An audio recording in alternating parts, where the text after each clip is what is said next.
My new car, it's a Mini Cooper. It's a very convertible car. You guys want to take around? Please, Brian, Django, Guleo.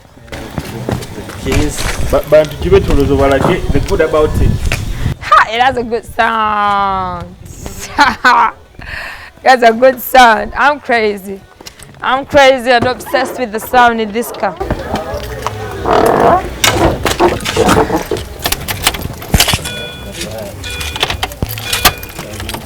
If you guys love music, what it really is good sound when it comes to a Mini Cooper.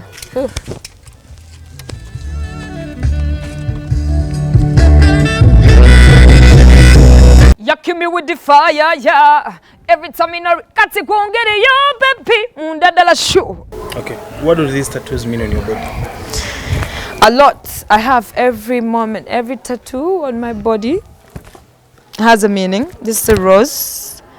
This is a year. A rose meaning what? It's a rose flower. It's a beautiful rose. I'm in a rose. I mean, this is a, I loved you. It's a scripture in Romans chapter 5, verse 8. I loved you at your darkest. Actually, this speaks what's happening right now. God still loves us because he saved, he died for us all. I have a naked angel. Okay, you all know what a naked angel is though. Stars, it means that I'm a star. Naked angel means what? Go and Google. Make Google your friend. A naked angel means, I love angels.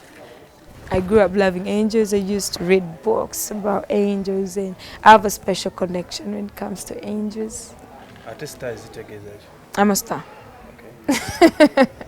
Stars are stars. Stars are beautiful creatures. When you look up in the skies and you see your star, this is what you see. I love stars. When I was younger, I used to grow up, you know, always watching the same star was seen on Rihanna. And this is, yes. It's not the same stars. These are different, of course. I have the music sign in there. And then I have this. It says never a failure or is a lesson. Yeah, I never give up. I use every bad situation to learn something good from it, and I preach about it. It's basically a statement to show strength. I'm never going to fail, but I'll be a lesson so that I can teach everyone out there that you should stay home, stay safe, sanitize, keep clean. Enyumba njiwulirira mu misomyo naye tetulina kyakukola tulwanyisa ekirwadde ekibi ekyandijewo obulamu bwaffe, so neebaliza mu Katonda okubeera nti nsobodde okwekuumira ewaka. Okay. Embeera eno ogiraba etya quarantine? It's very hard. We are not working. That's the show. It is affecting me as an artist because I'm not working. Of course, it's affecting me. I have to put out good music. My fans are waiting regardless, you know, at the end of the day. So it is very affecting everyone, but at the end of the day, we should know that there is nothing that is worth more than life. There's nothing that can buy life.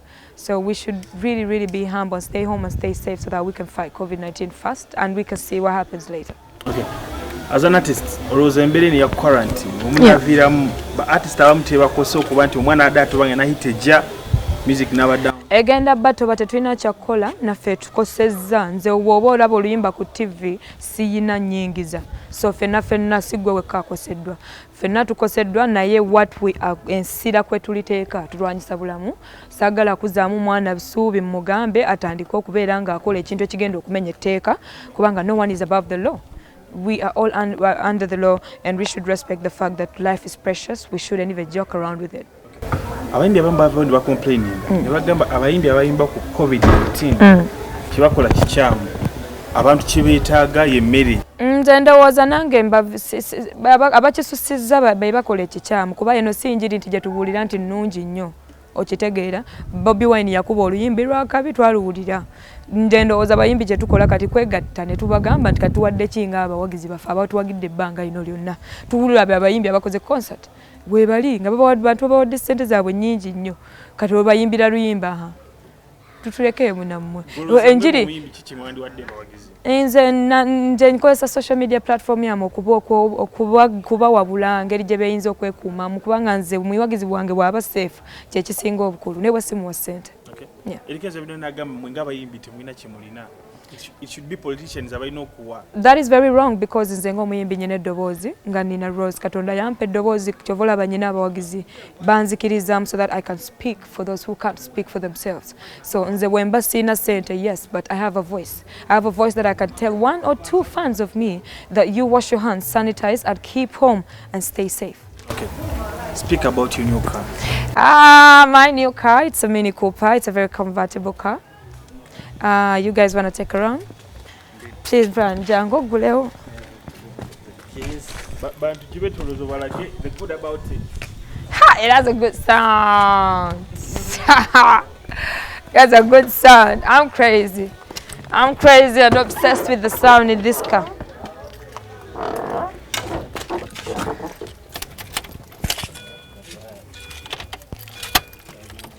If you guys love music, what it really is good sound when it comes to a Mini Cooper. Whew.